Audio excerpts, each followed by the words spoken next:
നമുക്ക് അത്രയൊന്നും പരിചയമില്ലാത്ത ഒരു ജനതയാണ് അഹമ്മദിയ മുസ്ലിങ്ങൾ. ലോകത്താകെ 20 കോടി അഹമ്മദിയാക്കളുണ്ട്. ഇവരിൽ 16 കോടിയും ഇന്ത്യയിലാണ്.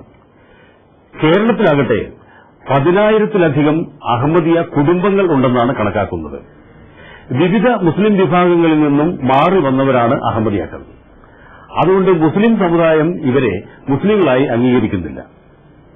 അഹമ്മദിയ പ്രസ്ഥാനത്തിന്റെ സ്ഥാപകനായ മിർസ ഗുലാം അഹമ്മദ് ഖാദിയാനിയുടെ 5ാം തലമുറക്കാരനായ മിർസ മസ്റൂർ അഹമ്മദാണ് ഇവരുടെ ഇപ്പോഴത്തെ ആത്മീയ നേതാവ്.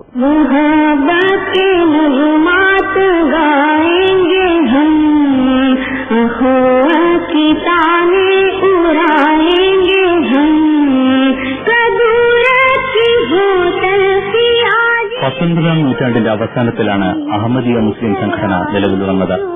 ഇന്ത്യയിൽ പഞ്ചാബിലെ ക്വാദിയയിൽ ജനിച്ച മിർസ ഗുലാം അഹമ്മദായിരുന്നു സ്ഥാപകൻ. 14ാം നൂറ്റാണ്ടിൽ മുസ്ലിം ക്രിസ്ത്യൻ മതവിശ്വാസപ്രകാരം ജനിക്കേണ്ടിയിരുന്ന പ്രവാചകനാണ് താനെന്ന് മിർസ ഗുലാം അഹമ്മദ് അവകാശപ്പെട്ടു.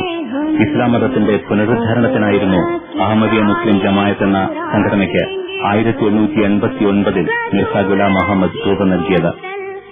ഇസ്ലാം മതത്തിൽ ഉറച്ചുനിന്നുകൊണ്ടുള്ള വിശ്വാസങ്ങളാണ് തങ്ങളുടേതെന്ന് അഹമ്മദിയ വിഭാഗം പറയുന്നു. എല്ലാ മതസമുദായത്തിനും ദൈവത്തോടെ എല്ലാവർക്കും ഉണ്ട് ഒരു ലാസ്റ്റ് ഡേയ്സിന് അവസാനകാല റിഫോർമർ എന്നുള്ള അങ്ങനെ വരേണ്ട ആള് അതൊരു പ്രവചനാണത്. ഇനി ഒരാൾ വരും, അവർ വന്ന് എല്ലാവരെയും റിഫോം ചെയ്യുന്നുള്ളത്. ആ പ്രവചനം മിർസ ഗുലാം അഹമ്മദ് ഖാദിയാനിയിൽ കൂടി പൂർത്തിയായി എന്ന് വിശ്വസിക്കുന്നതാണ് അഹമ്മദിയ മുസ്ലിം ജമാഅത്ത്. മറ്റ് മുസ്ലിങ്ങൾ ആ പ്രവചനം പൂർത്തിയായിട്ടില്ല. കാരണം ഇയാളല്ലാതെ അത് വേറെ ആളാണ് വരേണ്ടത്. മിർസ ഗുലാം ഞങ്ങൾ വിശ്വസിക്കുന്നുണ്ട്, അദ്ദേഹം അല്ല വരേണ്ട റിഫോമർ. അവർ ഇനിയും പ്രതീക്ഷിച്ചുകൊണ്ടിരിക്കുകയാണ്, പിൽക്കാലത്തിൽ വരും എന്നാണ് അവരുടെ വ്യത്യാസം. അപ്പം ബേസിക് വ്യത്യാസം വെച്ചാൽ വരേണ്ട ആള് വന്നു, മറ്റൊരു ഇനിയും കാത്തിരിക്കുകയാണ്. അത്ര വ്യത്യാസം. യേശു ക്രിസ്തുവിനെ വിശ്വസിക്കുമ്പോൾ തന്നെ ഞങ്ങൾ ശ്രീരാമനെ ശ്രീകൃഷ്ണനൊക്കെ ഞങ്ങൾ പ്രവാചകനാണ് അംഗീകരിക്കാൻ വിശ്വസിക്കുന്നവർ. മറ്റവർക്ക് അത്ര ജയിക്കുന്നത് ഞങ്ങൾക്ക് യേശു ക്രിസ്തുവിന്റെ അതേ ഗ്രേഡ് തന്നെയാണ് ശ്രീരാമനും ശ്രീകൃഷ്ണൻ എല്ലാവരും, എല്ലാ പ്രവാചകന്മാരും. പിന്നെ ചില മാറ്റങ്ങൾ കാലത്തിന്റെ മാറ്റങ്ങൾ കൊണ്ട് സംഭവിച്ചായിരിക്കാം. ഏതേതോ വിശ്വാസം ആയിരിക്കില്ല തുടക്കത്തിൽ, ഏതേതോ വിശ്വാസമായിരിക്കും. കാലത്തിലെ മാറ്റത്തിൽ തന്നെ ലോപിച്ചിട്ടൊക്കെ വരുമല്ലോ. ഇസ്ലാമിൽ നിന്ന് എന്തെല്ലാം ഗ്രൂപ്പ് വന്ന് തുടക്കത്തിലുള്ള വന്നു. ഇപ്പൊ 72 ഗ്രൂപ്പായി ഞങ്ങൾ വിശ്വസിക്കുന്നത്. അവരൊക്കെ ഇൻഫൈറ്റിംഗ് അല്ല, അവരുടെ ഇൻഫൈറ്റിംഗ് ഉണ്ട്. പക്ഷെ ഞങ്ങളെ വിഷയമല്ലാതെ ഒന്നാണ്. ഞങ്ങൾക്ക് മക്കത്തെ ഹജ്ജിന് പോകാൻ പാടില്ല. ഞങ്ങൾ പോകാൻ ആഗ്രഹമുണ്ട്. ഞാൻ പോയിട്ടുണ്ട്, 2 പ്രാവശ്യം പോയിട്ടുണ്ട്. ഒഫീഷ്യലായിട്ട് പോകാൻ പാടില്ല. പാകിസ്ഥാനിൽ വരുന്ന ആൾക്ക് സീലടിക്കും, ഖാദിയാനി കാഫറാണെന്ന് പറയും. ഇവിടെ തന്നെ ഗവൺമെന്റ് ഒന്നും ചെയ്യില്ല.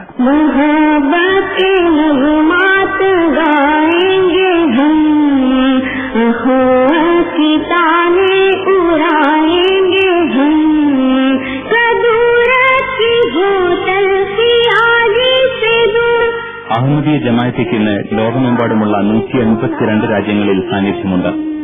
പാകിസ്ഥാൻ, സൌദി അറേബ്യ, ബംഗ്ലാദേശ് തുടങ്ങിയ മുസ്ലിം രാഷ്ട്രങ്ങളിൽ ശക്തമായ എതിർപ്പാണ് അഹമ്മദിയർ നേരിടുന്നത്. ഇന്ത്യയിലെയും യൂറോപ്യൻ രാജ്യങ്ങളിലെയും സർക്കാരുകൾ തങ്ങളെ വേണ്ടവിധം സംരക്ഷിക്കുന്നുണ്ടെന്ന് പറയുമ്പോഴും പ്രാദേശിക മുസ്ലിം ഘടകങ്ങളിൽ നിന്നും മതപണ്ഡിതരിൽ നിന്നുമുള്ള എതിർപ്പ് ഇവർ മറച്ചുവെക്കുന്നില്ല.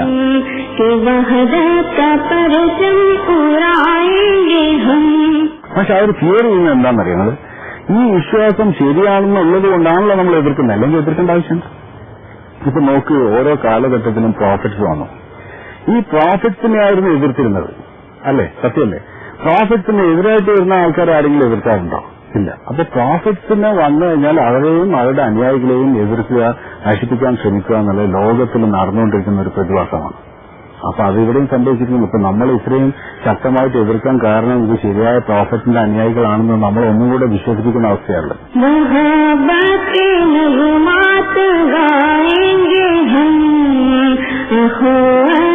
മുസ്ലിം സമുദായത്തിലെ പ്രാഥമിക വിശ്വാസങ്ങളിലെ അവ്യക്തത തീർക്കാൻ അറിവുള്ളവർ പോലും മടിച്ചു നിൽക്കുകയാണെന്ന് അഹമ്മദി വിഭാഗത്തിലെ പുതുതലമുറ പറയുന്നു.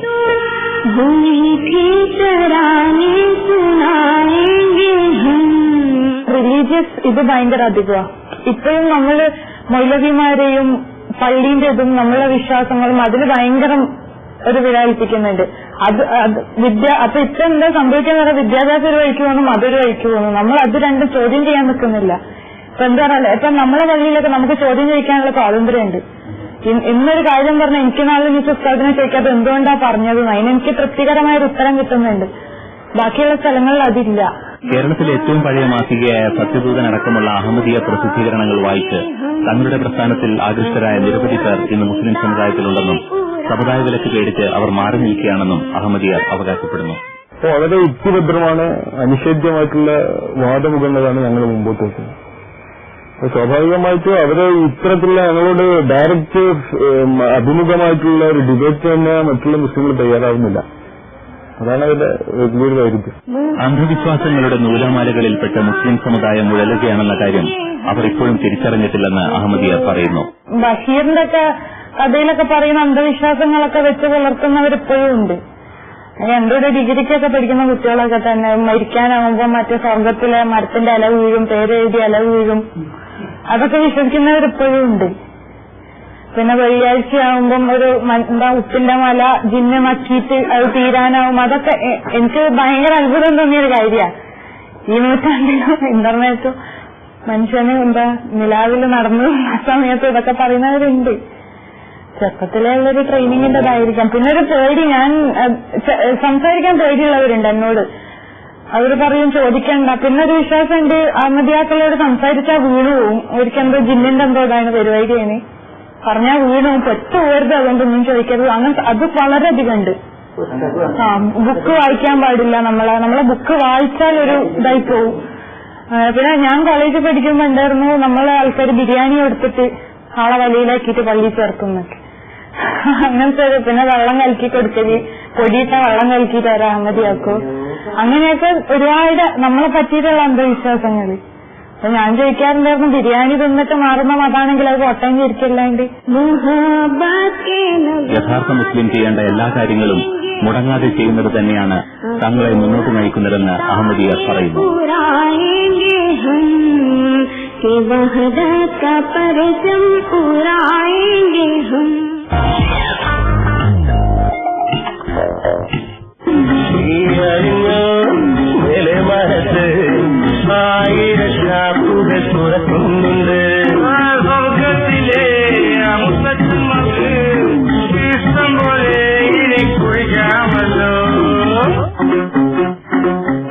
കാണം വിറ്റും ഓണം ഉണ്ണണമെന്ന ചൊല്ല് കാണം വിറ്റും വെള്ളമടിക്കണമെന്നായി മാറി. ഈ ഓണക്കാലത്ത് കേരളീയർ കുടിച്ചു തീർത്തത് 80 കോടിയോളം രൂപയുടെ വിദേശ മദ്യം. മലയാളിയുടെ മദ്യാസക്തി കൂടുന്നുവോ?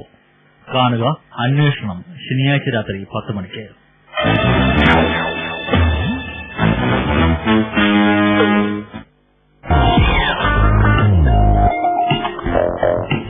ആനകളോടും കുരങ്ങന്മാരോടും വരെ എന്തൊരു സ്നേഹമാണ് മലയാളികൾക്ക്.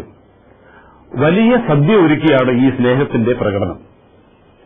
മനുഷ്യൻ വിളമ്പിയ സദ്യ കൊണ്ട് ഈയിടെ ഒരു ആന ചെരിഞ്ഞു. ഇപ്പോഴിതാ കുരങ്ങന്മാർക്കാണ് സമൂഹ സദ്യ ഒരുക്കുന്നത്.